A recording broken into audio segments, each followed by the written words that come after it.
আজকে সকাল থেকে অপর্ণা দেখো এখন সমস্ত রকমের সবজি কাটছে। এখন ওই 8:30-9টার মতন বাজছে, তো অপর্ণা বানাবে ব্রেকফাস্ট, সেই জন্যই প্রিপারেশন নিচ্ছে।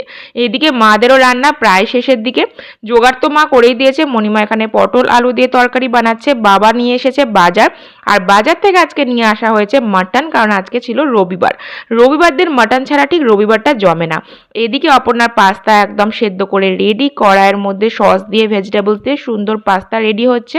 আর এদিকে মা হচ্ছে মাটনটাকে দই দিয়ে মশলা দিয়ে ম্যারিনেট করে রাখছে।